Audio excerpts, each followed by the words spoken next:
칡곡의 고전설화. 오늘은 당금애기 설화를 함께 감상해 보겠습니다. 당금애기는 바리대기와 함께 한국을 대표하는 서사무가로서 아기의 탄생 및 성장을 주관하는 삼신의 내력과 재복 및 풍요를 관장하는 재석신의 내력을 풀이한 신화이다.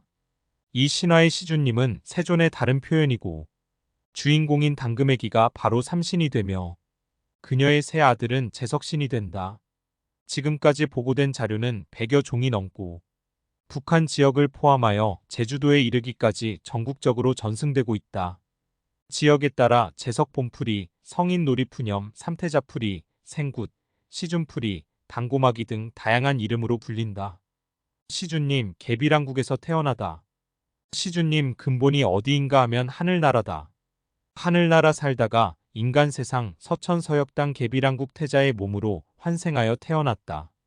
부모가 늦은 나이에 그를 얻어 보배같이 아꼈으나 세월이 무상한지라 시주님 10살 때 부친이 병들어 돌아가시고 11살 먹어서는 모친이 세상을 떠나니 외톨이 고아가 되고 말았다. 나라 백성들이 그를 왕으로 삼으려 하였으나 그는 이미 속세의 뜻을 잃은 뒤였다.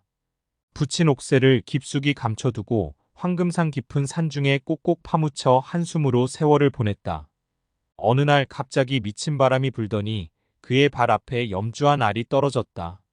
잘 간수하여 심으니 싹이 트고 가지 뻗어 염주가 주렁주렁 열었는데 여문 것을 따보니 서대서읍이 실이 되었다. 시주님은 문득 제 운명을 알아차리고 108염주를 실에 꿰어 목에 걸고 금부람절을 세워 스님 행세를 시작했다. 산에서 한 걸음도 나가지 않고 돌을 닦으니 6년 만에 깨달음을 얻었다.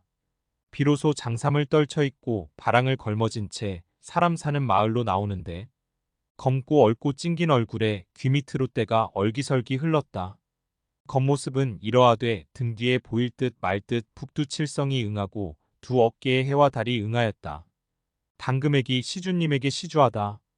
넓은 세상을 두루 찾아다니던 시주님 발걸음이 머나먼 동쪽 나라 해동조선에 다다랐다. 산천의 수려함이 비길 데 없으니 성인이 여럿 태어날 땅이었다. 그 땅에 누가 있었던가. 이름도 아름다운 당금애기가 있었다. 해동조선 제일 부자 만년 장제비가 아들을 9 낳은 다음 명산대천에 정성껏 빌어서 얻은 귀한 딸이었다.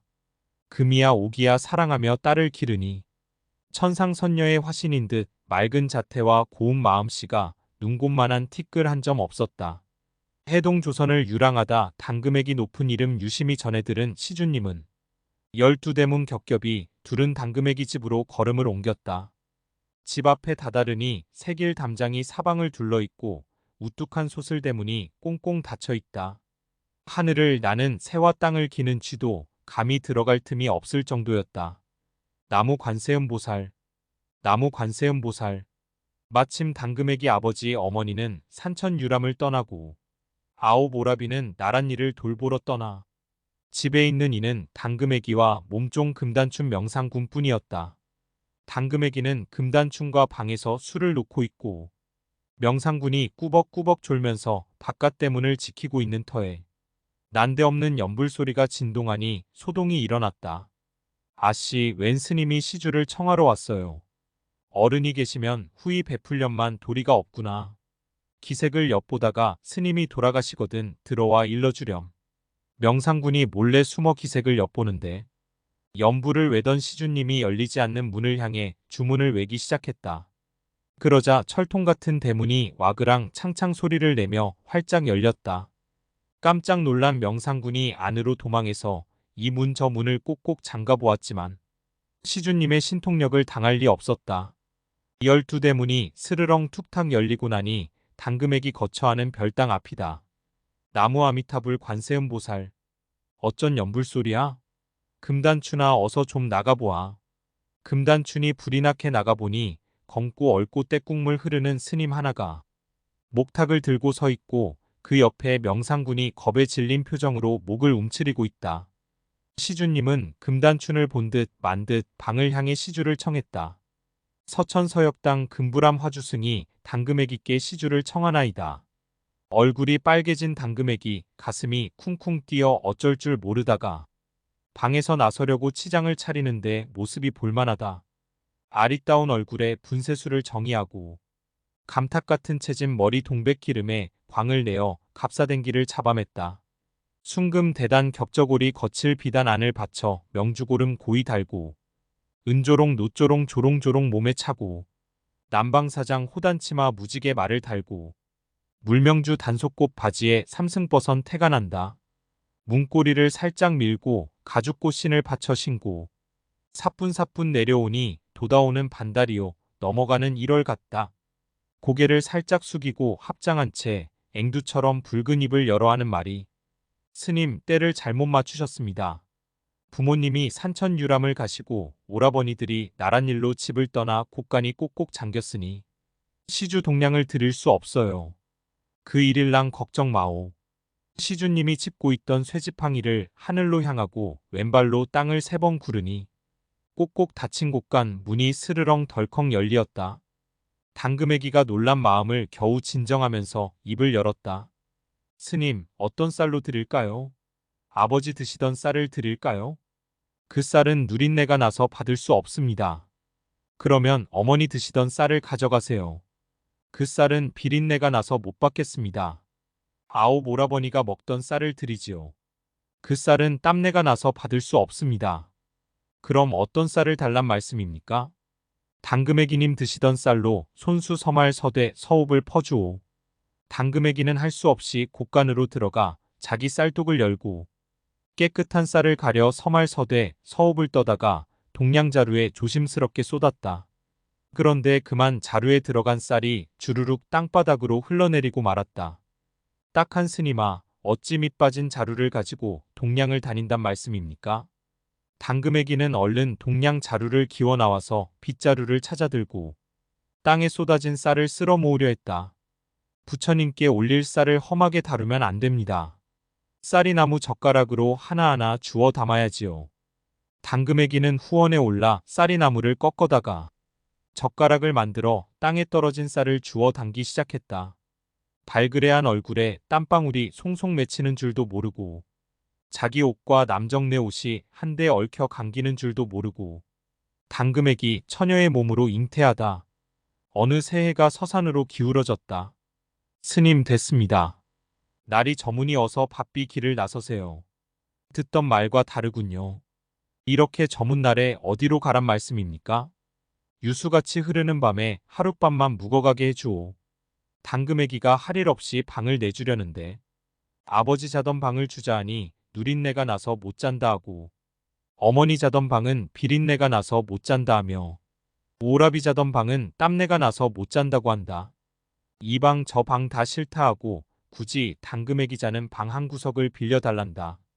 여보 아가씨요 그 말씀을 마옵시고 아가씨 자는 방에 이물 병풍거래 병풍 쌍쌍이 둘러쳐 놓고 아가씨는 가 병풍 안에다가 정한수 3그릇 상소반에 떠받쳐 놓고 아가씨는 병풍 안에 잠을 자시고 소승은 병풍 밖에 잠을 자겠습니다. 눈이 동그래졌다가도 끝내 거절을 못하고 자기 방 윗목을 내주는 당금애기. 시주님이 자리에 누워 춘포장삼버섯 덮고 잠을 청하다가 슬쩍 병풍 아래를 훔쳐보니 당금애기가 그린 듯 앉아서 술을 놓는데 밤을 꼬박 새울 양이다. 시주님이 그 모습을 바라보다가 슬쩍 주문을 외우니 당금애기는 강물처럼 졸음이 밀려와 깊은 잠에 빠져들고 말았다. 얼마나 지났을까. 당금애기는 새벽 달구름 소리에 깜짝 놀라 벌떡 일어나 앉았다. 꿈이라기에는 너무 놀랍고 생생했다. 오른쪽 어깨에 달이 얹혀 보이고 왼쪽 어깨에 해가 얹혀 보이며 맑은 구슬 3개를 얻어 옷고름에도 넣어보고 허리춤에도 넣어보다가 입으로 꿀꺽 삼키는 꿈이었다. 잠에서 깼는데도 생시의 일 같아서 어깨에 해와 달이 앉은 듯하고 뱃속에 구슬이 든 것만 같았다. 주위를 살펴본 당금애기는 다시 깜짝 놀랐다. 자기가 덮고 자던 비단 이불은 강고 덮고 화주승이 입었던 춘포 장삼이 제 몸을 덮고 있다. 병풍을 살짝 밀고 윗목을 살펴보니 자기 덮었던 비단 이불을 화주승이 덮고 있다. 당금애기가 춘포 장삼 급히 걷어 병풍 너머로 슬쩍 던져봤지만 시주님 덮고 자는 비단 이불을 찾아올 도리가 없다. 발만 동동 구를 뿐. 자리에서 떨치고 일어난 시주님은 눈빛으로 저를 잡는 당금의기를 외면한 채 아무 일도 없던 듯 길을 나섰다. 해몽이나 해달라고 붙잡는 당금의기의 청에 귀한 아이를 낳을 꿈이니 아이들을 낳거든. 부디 잘 키우라는 벼락 같은 한마디만 남긴 채 당금의기 집에서 쫓겨나다. 어머니 아버지가 돌아오고 9 오라비들이 돌아왔다. 반가움보다 두려움이 앞을 가렸다. 몸에 이상한 변화가 생긴 터였다. 갑자기 밥에서 비린내가 나고 물에서 흙내가 나서 도무지 먹을 수가 없고 게살구나 능금 같은 신것만 자꾸 먹고 싶었다. 그리고 언젠가부터 슬금슬금 배가 불러오기 시작했다. 당금의기가 애써 그 기색을 감추려 했지만 한 울타리에 사는 가족을 끝까지 속일 수는 없었다. 해산날이 다가오던 어느 날 당금의기는 오라비들한테 부른 배를 들키고 말았다. 오라비들은 노발대발하고 부모는 대경실색했다. 우리가 너를 보배처럼 꽃처럼 사랑했는데 어찌 이렇게 우리를 배반한단 말이냐? 하늘이 무너지고 땅이 꺼져도 이처럼 슬프지는 않으리라. 당금의기가 겨우 입을 열어 전날의 일을 고해봤지만 노여움만 더할 뿐이었다. 너는 더 이상 내 딸이 아니야. 아버지의 말이 떨어지기 무섭게 9 오라비가 달려들었다. 씻지 못할 죄를 지었으니 이 세상 떠나는 걸 조금도 서러워 마라. 오라비들은 칼을 쳐들어 당금의기를 치려하였다. 한데 어찌된 일인지 팔이 올라가기만 할 뿐 내려가지를 않는다. 젖먹던 힘을 다하여 칼을 내려보았지만 자루만 남고 칼날이 뚝 부러졌다. 울음을 참으며 그 광경을 지켜보던 어머니가 나섰다. 얘들아, 이 아이가 옳고 그른지는 하늘이 알 일이다. 이 아이를 뒷산바위 돌구멍으로 보내자꾸나. 죄가 없으면 하늘이 살리고 죄가 있으면 벌을 내릴 테니 말이다. 9 형제는 솔개가 병아리를 채듯 당금의기를 훌쩍 채가지고 뒷산으로 향했다. 그들이 제 동생을 돌구멍 속에 매몰차게 밀어넣으니 당금의기는 깜깜한 어둠 속으로 속절없이 미끄러졌다. 동생을 밀친 오라비들이 손을 털면서 집으로 향하는데 푸른 하늘에서 난데없는 천둥 번개가 치더니 사방이 어두워지면서 흙비와 돌비가 쏟아지기 시작했다. 9 오라비는 두 다리가 땅에 붙어 꼼짝달싹 못한 채 흙비 돌비를 맞고 쓰러졌다. 당금의기 아들 삼형제를 낳다. 흙비 돌비가 몇 날 며칠 한정없이 쏟아지자 발을 동동 구르던 어머니는 비가 개자마자 뒷산으로 뛰어 올라갔다. 돌구멍 앞에 다다라 안을 들여다보니 죽었는지 살았는지 아무 소리도 들리지 않았다. 죽었구나 싶어 울음을 울려는데 돌구멍 속에서 작은 소리가 들려오기 시작했다. 귀를 기울여 보니 아기 울음소리다. 어머니는 칡넝쿨을 붙잡고 구멍 속으로 기어 내려가기 시작했다. 어머니, 울음 섞인 목소리에 당금의기 품 안에는 아이가 하나, 둘, 셋이 안겨 어미 젖가슴을 헤치면서 칭얼대고 있었다. 이 어린 몸으로 어찌 혼자서 아이를 셋이나 낳았단 말이냐? 가자. 집으로 가자꾸나. 하늘이 너를 살렸는데 누가 너를 해칠까? 당금의기의 아들 삼형제 아버지를 찾아 떠나다. 어머니를 따라 집으로 온 당금의기는 후원 별당에서 새 아이를 키우기 시작했다. 처녀 몸으로 새 아이를 키우자니 그 답답함이야 어떠할까. 두 아이에게 젖을 주면 한 아이가 울었다. 그보다 더 힘든 건 주위의 손가락질. 아이들이 쑥쑥 자라났지만 그들을 맞이한 건 아비 모를 자식이라는 서론 이름이었다. 어느 날 참기 힘든 모욕을 당한 삼형제는 어머니 앞에 무너져 울음을 터뜨렸다. 어머니, 우리는 왜 아버지가 없습니까? 서러워 죽고 싶습니다. 당금의기가 아이들을 쓰다듬으며 말했다. 울지 말 거라 다 말해주마. 당금의기는 가슴속 깊이 묻었던 일을 새 아들에게 풀어놓기 시작했다. 그 기막혔던 하룻날 하룻밤의 일을. 말을 마친 당금의기는 품 안에 고이고이 간직했던 박씨 새 알을 꺼냈다. 너희 아버지가 남기신 증표다. 박씨를 받은 삼형제는 곧바로 뒤뜰에 씨를 심었다.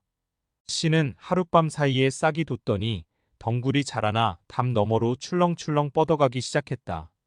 삼형제는 가마에 어머니를 태운 채 박덩굴을 쫓아서 길을 나섰다. 가자, 어서 가자, 아버지를 찾아가자. 어디로 찾아갈꼬? 지리산, 태백산, 묘양산, 백두산 절마다 찾아가자. 강남 땅, 서역 땅 어디든지 찾아가자. 아버지 계신다면 어디라도 나는 좋네. 당금애기의 아들 삼형제 아버지를 만나다. 셀 수 없이 물을 건너고 산을 넘어서 삼형제가 다다른 곳은 머나먼 서쪽 나라 서천서역의 낯선 땅이었다. 박덩굴은 황금빛으로 빛나는 산으로 접어들더니 골짜기 속으로 깊이 깊이 스며갔다.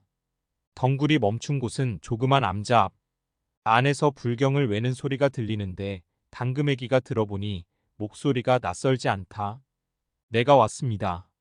동쪽 나라 당금애기가 아이들 데리고 당신을 보러 왔습니다. 그러자 방문이 열리며 한 스님이 나오는데 그 모습이 낯설다. 검고 얼고 뗏물이 흐르기는커녕 이목구비가 그린 것 같고 살결이 백옥 같아 티 한 점 없다. 놀란 당금애기가 눈을 감았다 떠서 다시 보니 얼굴은 다르되 눈빛은 그대로다. 그때 삼형제가 시주님한테 달려들면서 소리쳤다. 아버지, 우리 아버지 맞지요? 그러자 시주님이 얼굴빛을 엄하게 하면서 말했다. 너희들이 내 자식이라면 뒷동산에 올라가. 죽은 지 3년 된 소뼈를 주워 살려내어 거꾸로 타고 와라. 삼형제가 소뼈를 주워 모아 정성껏 쓰다듬으니 살이 불쑥불쑥 돋아났다. 소는 움매 울음소리도 힘차게 삼형제를 태워왔다. 지프로 닭을 만들어 살아 움직이게 해봐라. 삼형제가 즉시 지프로 닭을 만들어 숨을 불어넣으니 닭이 날개를 힘차게 퍼덕이며 목청도 우렁차게 꽃기오 울음을 울었다. 이래도 우리가 아버지 자식이 아닙니까? 아직 부족하다. 손가락에 피를 내어 이 그릇에 담아봐라. 삼형제가 피를 내어 그릇에 흘리니 시주님도 피를 내어 그릇에 흘렸다. 그러자 네 사람의 피가 안개처럼 구름처럼 몽실몽실 쌓여서 똘똘 뭉쳐졌다. 그래, 너희들은 내 자식이 분명하다. 당금애기와 아들 삼형제 신이 되다. 삼형제는 세상에 난 후 처음으로 아버지 품에 안겨서 말했다. 아버지, 우리는 그동안 이름도 없이 살아왔습니다. 이름을 지어주세요. 그렇거든 큰아이 이름부터 지어보자. 푸른 띠 띄었으니 청산이라 하자꾸나. 그러자 당금애기가 나서서 말했다. 청산은 3, 4월이나 청산이지 9, 10월에도 청산이리까 몹쓸 이름입니다. 마지로 태어났으니 마청자에 붙여볼 형불이라 합시다. 그건 그렇게 하지요. 그러나 둘째 아이는 누른 띠하였으니 황산이 어떠리까? 황산은 9, 10월에나 황산이지 동지섣달에도 황산이리까 그 이름도 못 쓰겠습니다. 둘째 아이니 두제자 써서 재불이라 합시다. 막내의 이름 백산은 어떠합니까? 동지섣달이나 백산이지 5, 6월에도 백산이 있으리까? 그 아이는 셋째 아이니 삼불이라 지읍시다. 그 이름 좋습니다. 형불, 재불, 삼불, 세 부처가 꼭 되었습니다. 그렇게 해서 쌍둥이 삼형제는 삼불제석 제석신이 되었다. 세상 사람들을 구원하고 복을 나누어 주는 것이 제석신의 일이다. 그 어머니 당금애기는 어떤 신이 되었는가? 삼신이 되었다. 집집마다 아이를 점지하여 순산하도록 도와주고 병 없이 자라게 돌보아주는 신, 삼신할머니 말이다.